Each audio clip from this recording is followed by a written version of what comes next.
Riveting content. Empowering your life.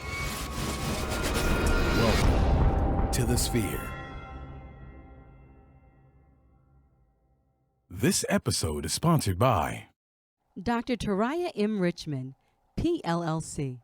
When it comes to your family's health and women's services, and you're looking for excellence in healthcare, look no further than your family medicine physician, Dr. Taraya M. Richmond, PLLC. Call Dr. Richmond today at 713-453-6962 to schedule your next appointment. Looking to advertise? Join the Sphere's vast demographic reach of thousands of people all over the world.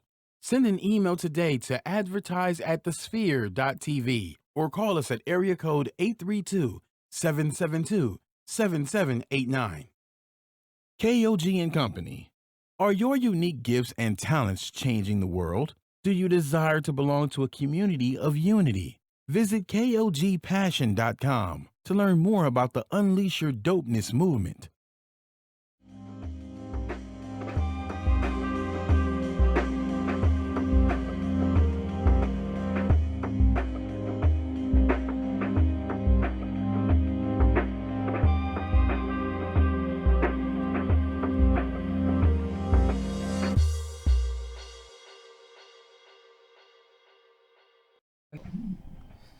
What's good? What's good? What's good? What's up, you guys? Welcome to a brand new episode of Doc's Podcast. It is your girl, Dr. Kwanzaa, MD, here with you once again with Dr. Keisha. Say hi, Dr. Keisha. Hi, everyone. How are you doing? Good, good. So this is your spot, you guys, for anything related to health and wellness. And we are so excited over here at the Sphere Podcast to present a really cool show for you today. Something, hopefully, that will open your mind, open your heart, open your spirit to thinking about gender in a different way, in a different format. We have a really exciting guest here with us, Chandon Gordon. Say hi, Chandon. Hi, everybody. So just in brief, and so quick introduction. So I'm Dr. Kwanzaa. I'm a board certified emergency physician. I am the DJ doctor. I DJ. I be hustling on the side, making beats. Can't wait for my meditation project to come out soon. You guys can hit me up on Facebook at Dr. Kwanzaa MD, on Instagram at Dr._Kwanzaa MD, or you can hit my website at www.drkwanzaamd.com. Dr. Keisha, say what's up to the people. Hello. I'm trying to get my energy back. I'm so sorry. Dr. Keisha Davis, I am your pathologist and I am your health enthusiast. You can catch me on the dance floor with my ITI dance group at Dance Health Fitness LLC. Trying to give you a bit of tips on keeping healthy and keeping very young, staying young, living young, and trying to stay out of the doctor as much as possible. I'm sorry. Yo, and Dr. Keisha, y'all got to come to Dr. Keisha's class on Tuesday. Somewhere it is. Yes, it is out in Pomona, right? In the middle of nowhere. No. It's just past Pearland, y'all. Look, that's how I had to put it in my head. It's just past Pearland, but it was off the chain. I really enjoyed it. I meant to tell you that. I want to come back. Any Tuesday I'm off, I'm going to come through. Yes, it was dope. Yes. So I try to teach a mixture of high-intensity interval training, sometimes weights with a little bit of dance, so you think that you're working out, but not as much strenuous as you think you are. So that's what it's about. You can catch me on Dance Health Fitness on Facebook. And also there's a little thing, a soft opening of my website, askpath.net, which is going to be a resource for patients and physicians. For patients, if you have questions about your medical care, if you get a lab test and you're like, what does this mean? If you get a biopsy result and you want it explained from a pathologist, this is the place to go. That's freaking awesome. I'm excited. Yes, people need that. There's I think overall in medicine, there's just a problem with communication, especially in a fast, rushed environment. We just don't do a great job. So I think you'll definitely be opening up a lot of communication avenues for patients. And that's an awesome thing. You go, girl. Thank you. Well, we're excited. We have a really cool topic today. And the topic at hand is gender. And this issue sort of got brought to the forefront if you've been paying attention in the news. Donald Trump is about to introduce some legislation essentially to limit gender to either male or female, just a binary male or female designation. And this essentially is to sort of appease the conservatives in terms of legislation that has gone on, even in the city of Houston, in terms of bathroom designation, male or female. There's been a lot of pushback, a lot of conversation about, is this correct? And it also would affect people in terms of how they can designate themselves on birth records. And essentially it boils down to whatever genitalia you are born with is what you will be designated as if the legislation were to pass. But as we know, in reality, that's not really true to life. There is a broad spectrum of gender. And so I think to start off, we can kind of just generally describe what gender is. So gender, just the strict definition, is again just a simple male, female, what you're born with, that designation, male, female. And then in terms of identification, it is a classification in which gender identification is what a individual person views themselves as. So you can be male in terms of your genitalia, but identify individually as a female. You can identify as really having no sexual orientation at all, but it's what you internally feel. And then you have gender expression, which is basically how you express yourself to the general public at large, meaning how you dress, how you express yourself, your mannerisms, whether they're feminine or masculine, how you present yourself to the world. And so we're going to talk about that a little bit today, and also the implications in medicine.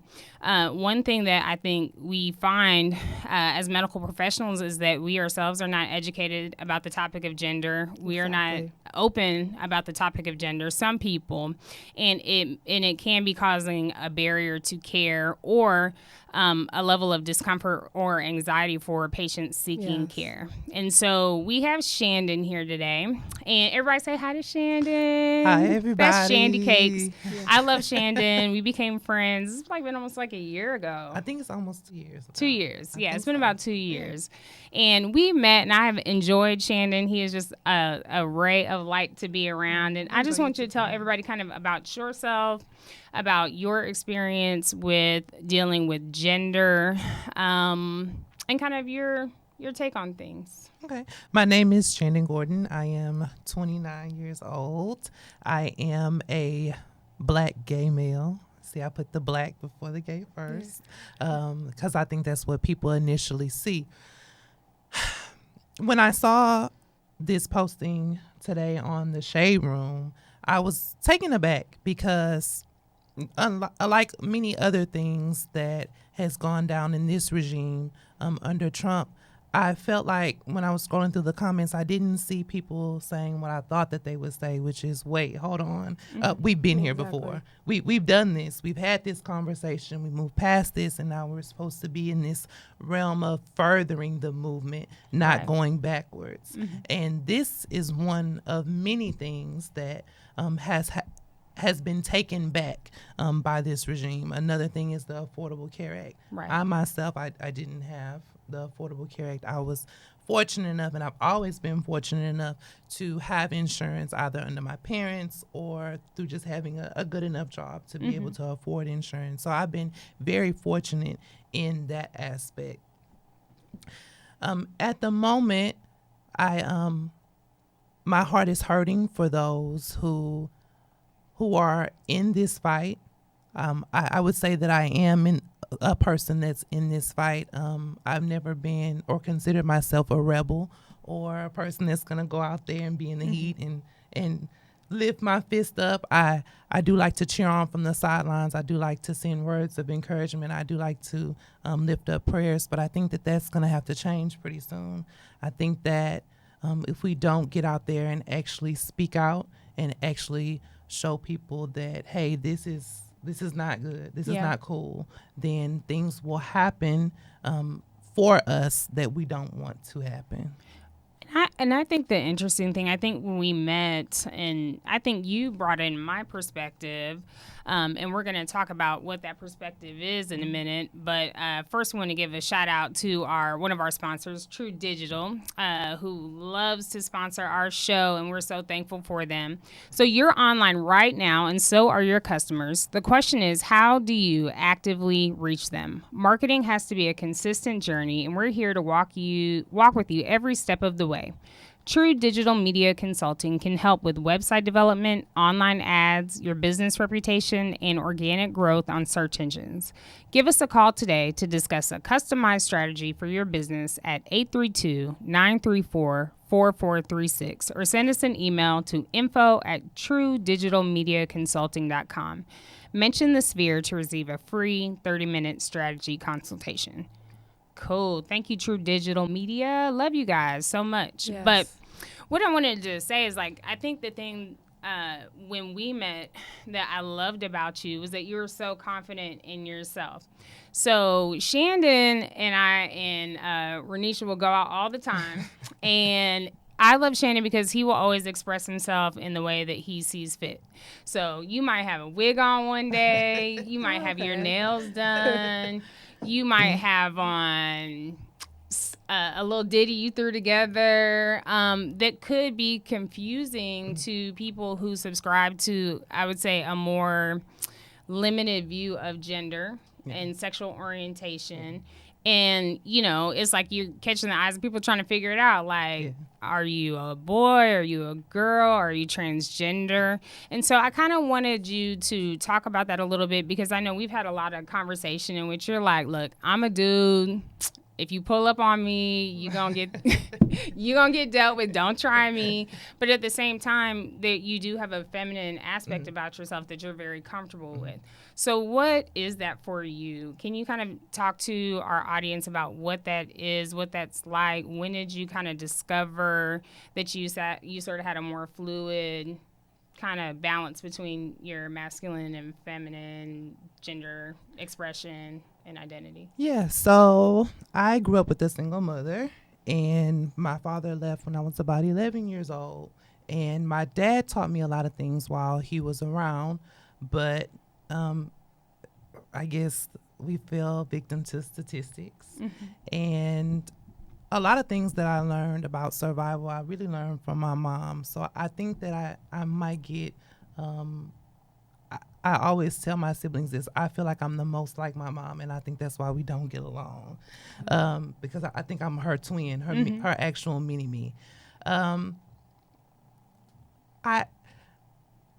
When people approach me or when they ask me certain questions about myself, I really don't mind. I don't mind answering any questions that anybody has.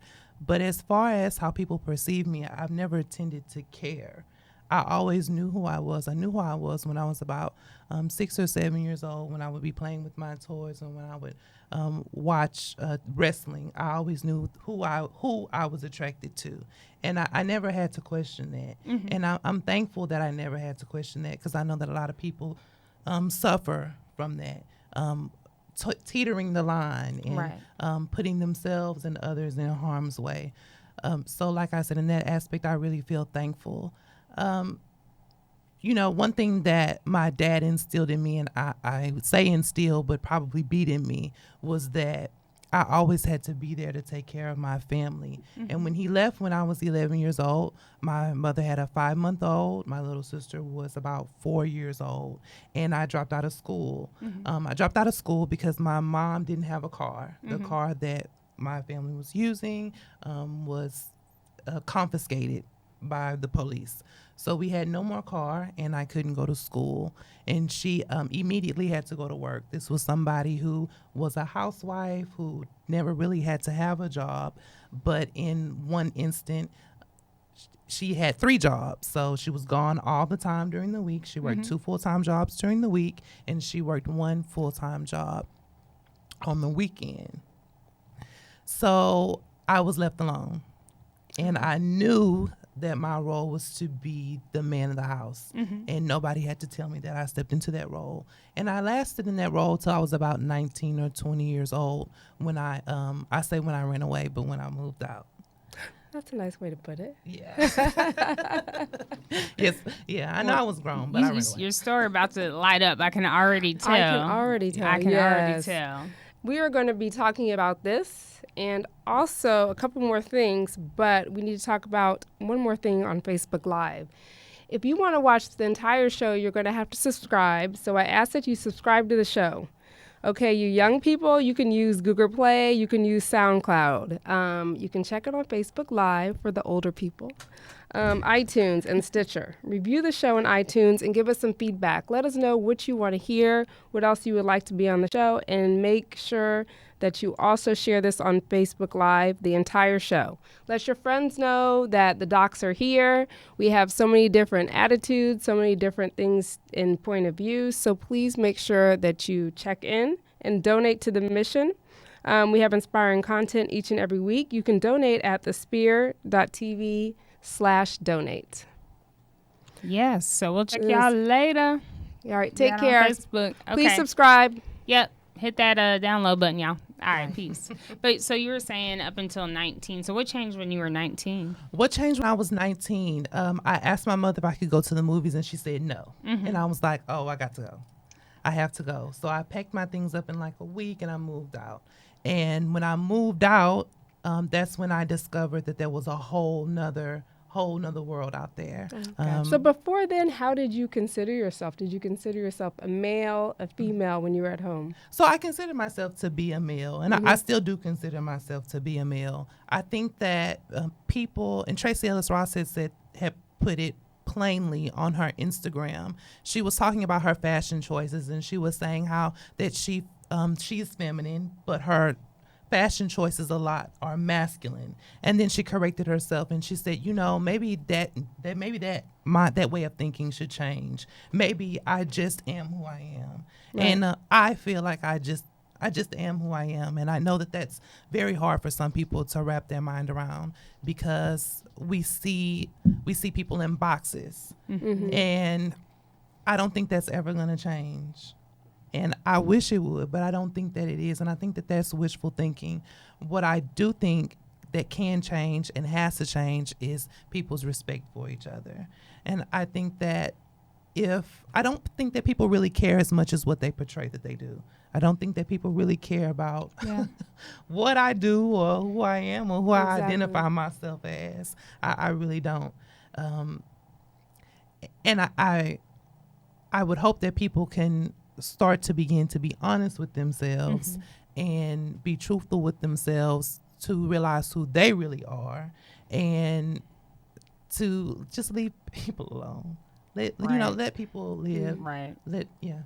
Well, I mean, I think that's some of the trouble with this legislation. I think that, again, it's so black or white, and we know that despite whatever is said on a piece of paper, a piece of legislation, we know that there's so many different aspects to life that is not captured, in that type of legislation. I think it is certainly a slap in the face to, without getting too political on the show, to a lot of the legislation that was passed forward by President Obama to help LGBTQ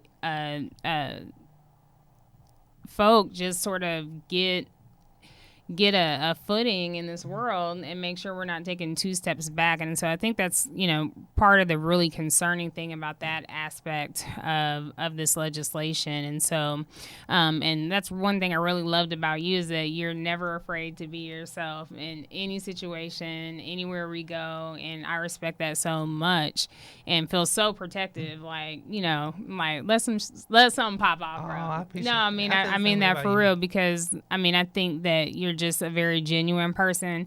And it hurt me to think that people wouldn't even try to get to know you because you have some fingernails. Yeah. You gonna get me emotional on here. Stop it. So do you think that since you have this confidence, does it at all inhibit you from wanting to go to the physician to get health care? Yes and no. Yes, because of certain questions that are going to be asked, that are the inevitable questions, and no, because if you burning, or something is not right, all of that kind of goes away. Especially if you have insurance. Now, if you are one of those persons that fall into that bracket that can't afford health care, what do they do? And where do they go? And is the free clinic really free? Right. And I've been fortunate enough to, anytime that I've fallen into situations, and I've fallen into many situations, that I have been able to go to the doctor and be very well taken care of, and do what I need to do to get myself back healthy. And just recently over the summer, I started a new job, and my old insurance had ended at my old job, and I was left without being able to go to the doctor for a few months and not be able to afford my prescription. And I found this company that actually assists with prescription funds, and I thought that was very fascinating. And With helping for prescriptions for, what was the designation that they were able to help? Actually, they didn't really ask too much information. I think Okay. they only wanted to know that if I was working or not working. I think that they asked for me to send them my last year W-2, and they went off of that, and it was really quick. Right. I didn't have to beg. I didn't have to release any information that I didn't want to, and everything was settled. And I think I'm actually you're still lucky. I'm very lucky. Yeah. I'm very blessed. But I'm going to tell you one thing: I'm very persistent. I learned that from my mother. I learned that from my older sister as well. I'm not going to let anybody tell me no. And I know that if something is not right and I need to make sure that I keep up with something, that's what I'm going to do. You have to be not only your number one cheerleader, you have to love yourself enough to take care of yourself, irregardless to how you think that people are going to feel about you. Yes, but I do also, and one other point that we're going to bring up in just a moment, after we talk about the amazing ways that the Sphere can help your business. So this portion of the show is sponsored by the Sphere. Are you starting your business and looking for a place to advertise? Do you have a need to reach out to thousands of people across the world to build your brand or sell your product? If so, get your product placement and advertising needs handled right here at the Sphere. We offer a wide variety of content delivery platforms, including iTunes, Google Play, SoundCloud, YouTube, and Stitcher. Plus, we have a vast demographic reach within the United States, as well as modern countries across the globe. Our enriched content and inspiring dialogue, coupled with your strategic ad, is surely to hit the mark every time. Call us today at area code 832-772-7789 or send an email over to advertise@thesphere.tv. And so the point I wanted to bring up is, yes, you have a lot of confidence. You have a lot of persistence. You have a lot of tenacity, I think, that was instilled in you. But as medical providers, I think it's really, really important, and kind of a call to action for us to open our hearts, our minds, our spirit, to remember why we went into medicine, and regardless of your personal feelings, to open your eyes to the reality of the world around you, and to be cognizant that you do have to be respectful of people's gender identifications, the way that they express themselves. And we as a medical community need to stop, allowing, the kiki comments to happen in the nurse's station, and be respectful of people's choices, the way that they live. And that's just the reality of the situation, because we are creating a barrier to healthcare. And that's where I think we as physician leaders have to step forward and say, no, we have to remember to use inclusive language, to ask questions in a very compassionate way, because people who do identify outside of typical gender norms do have less access to healthcare. Yeah. They do go to the doctor less often, and especially in the teenage population, because of poor understanding of sexually transmitted infections. One, due to poor communication, because they may be afraid to discuss, not only just whatever they're doing sexually, they may not even understand that some of the activities they're doing could cause a STI or sexually transmitted infection. And we're not opening the door to this conversation, and that's problematic in our community. So that's my call to action for people to just remember why they went to medical school, learn how to be inclusive, learn how to open yourself up to people, to situations that you don't have as much understanding to. And I think that goes across the board for other religions, ethnic groups. I think we could probably make that broad spectrum, but I think it's our responsibility. And I think Dr. Keisha, you had some information, right? Some very good information. Well, you can pull up this one it's actually from San Francisco. It's Trans Health, and it's ucsf.edu. But this article was basically an initiative they started because they noticed the transgender population has been there. Mm-hmm. But what are we going to do to make sure that doctors know how to take care and how to, make sure that we're doing the best? Because not only with transgender, you have to deal with the issue, are they on hormones? Mm-hmm. What is their gender at birth? What do I need to make sure I'm still screening? And what should I be screening in addition to that? So this website, I think if you pull it up, it's got some interesting stuff. Okay, it has a terminology. It also talks about how you should be approaching the patient, what you should be saying, and making sure to be cognizant of. And then also hormonal therapy. If they're on feminizing hormone therapy, what should you be doing during the exam? For heart disease, what should you be looking for? If they're a teenager and it's transgender, what specific things? And then for hepatitis and all the different types of things. So I think it's something important and kind of a basis to start with. Mm-hmm. And they suggest a lot of the clinicians start with at least that. Right. So we're making sure that we're getting that. Right. So it's the making sure that they feel comfortable and making sure that they know, okay, you need to make sure and step it up so that these patients can still come into our care. Right. Yeah. And I think it's also important, too, for I think all patients seeking care, you have to be your own advocate. And that's why I appreciate you again so much because I think that it shows like, hey, no matter what, you have to be persistent. And, maybe you don't even know as a patient, you may be educating a provider about things that they've never been exposed to as well because, doctors are just people too. And we all have a social responsibility to sort of educate each other. And that was kind of the point of the show today. And what else do you want people to know, Chandon? I think that at the end of the day, that people need to let go of the shame that they feel, especially when it comes to the LGBTQ community. It's easier said than done, but being honest with yourself will lead to others and it's not a lot of people that may want to help you. It may not be a lot of people that may want to treat you, but somebody is and somebody will. And just be honest. If you feel like something is not right, then go to the doctor. Exactly. Let the doctor know. There are laws there to protect you. Yes. So to where that your information will not be out, and yes, you might have some nurses that talk at the unit, or a unit clerk that might be a little gossipy. That's something that we experience all our lives in school and around. That's not anything new. But to let go of shame, that's something very powerful. Yeah. And I think that's something that I would wish and pray for all of the people that are a part of our community. That's a very good point. Very good point.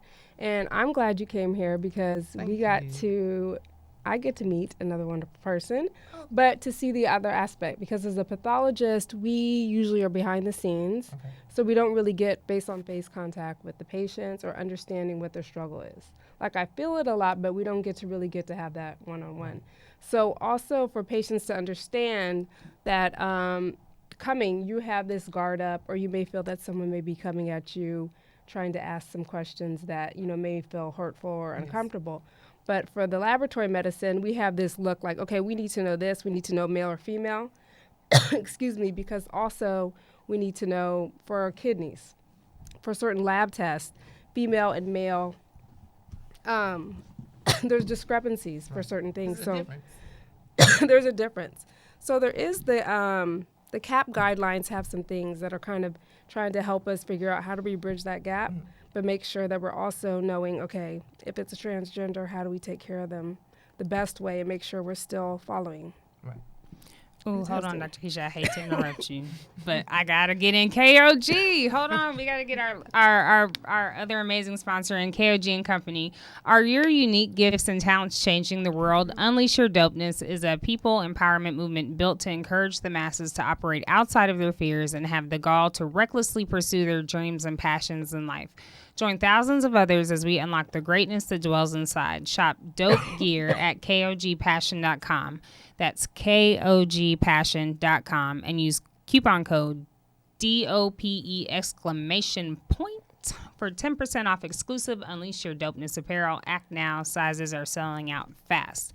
And we were talking about something before the show in regards to gender designation. What were we talking about? You brought it up. It was so interesting because there's the gender designation or what you're at birth, and then what if someone's a transgender male, what they choose to be. Well, the problem is, say you mark on the sheet or your doctor knows that you're transgender male, you need to make sure if you do change your designation that it's also done within your health insurance. Right. Or if you're going to have, God forbid, some horrible accident and they're doing transfusion, if everything doesn't link up, that can affect how a transfusion is done, what exactly they're looking at. Okay. So that's one point. That was the part we were talking about. Yeah, that is. And I didn't know that. I didn't even know either. Yeah. Because we think, a lot of things don't change directly because they change gender here. It doesn't get changed all the way. Right. And there's been even laboratory tests where sometimes the people in the lab will be looking, okay, it says male, so that's all they know. And then the phlebotomist goes to draw the patient into female. Right. And it has to be entered a certain way, too, for certain tests to be done and for billing. If the gender doesn't match up, then it may not get covered by insurance. I think that's some great information to put out there because I think that maybe that sometimes when people do go to the doctor or people that are a part of the LGBTQ community, they feel like they can't be as open as they need to be, or and it's not really about being truthful. It's just about saying it is what it is. Yeah, right, right. And that's really the point at the end of the day. So if you just can let them know. Just be open. Just be open. It's not even about being honest because you're already honest, and if you're at the doctor and you're experiencing this, you know that you're there because you want to get better. But in order to get better, you have to let. Yeah.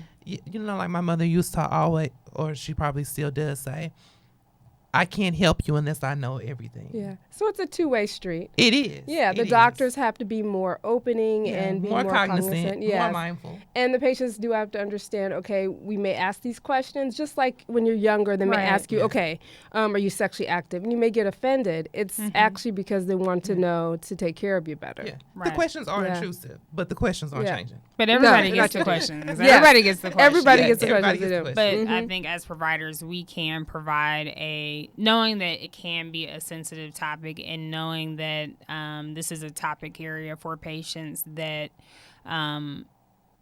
can feel more intrusive, that we can be more compassionate. And I think, I've had some really cool experiences. I've had a bunch of, I work in the ER, so I've seen several transgender patients, and it's always interesting just talking to them in terms of I'm always asking 1,000 questions about their surgery, what, how did this go, and blah, blah, blah. And, it's interesting, everybody's take is not the same, and that's okay as long as we're respectful and open. And so we appreciate you coming on and talking today. We keeping it short and sweet, but we just I thought you'd be a great example of just an amazing person who does things their own way. And wanted to shout you out for sure. So how can people get in contact with you if they have questions or want to keep the dialogue going? That's cool. Throughout all social media platforms, my name is High Class Hippie. That's high with an I and hippie with a Y. My full name is Chandon Gordon. You can find me on Facebook. I do respond because I'm single and I'm living in the city. So anybody that wants to creep up in the DM, they can. Stop it. They can. Stop trying to get you a date on Doc's podcast. You're hilarious. Well, I'm Dr. Kwanzaa again, and we just want to thank you for tuning in today. We hope you learned something. I know I learned something and doing a little research on this topic. And I hope more than anything, we just hope we have challenged you to open your eyes a little bit more, be a little bit more understanding, expand your heart, expand your mind. And if we've done that, we've done our job. And again, you can hit me up anytime on Facebook, Dr. Kwanzaa MD, or on Instagram at Dr._KwanzaaMD. That's my website, y'all. Instagram, Dr._KwanzaaMD. That's Dr. Keisha? okay. I'm Dr. Keisha Davis. Please check me on Instagram at KDMD_health. And on Facebook, I've got my Dance Health Fitness LLC and soon to be active, askpath.net. Please take care. And next week, we'll have another interesting topic. I think we're going to do another sex show. Are we? Yes, Again, I think so. We like sex on the show, apparently. know. Lord, Yes. Lord. Well, tune in next week, y'all.